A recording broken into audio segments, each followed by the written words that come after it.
Like I could, try to film it in like, a week or two and just like look at this as how can I make as much money as possible and just like pocket a disgusting amount of money.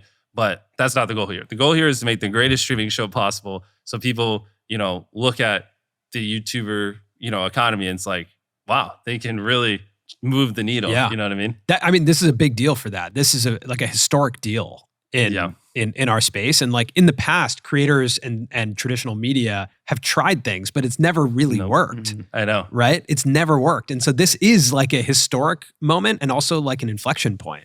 It is. Yeah. I know they don't work because every time I talk to stream platforms, they would always, mention all the previous things they did with influencers and like, oh, it didn't work. And I'm like, well, there's a big difference between me and them. They have like 2 employees and I could have told you that would have bombed, but but yeah, I agree. Like if the show doesn't do well, people are going to use that as a means to be like, well, basically platforms would be able to use that as a way to underpay creators and be like, well, So, but if it does great, then creators can use that as a North Star to be like, we are valuable. We can succeed on other platforms. Basically what I just said. So agreed. Is there something to like the previous creators didn't have their own production companies?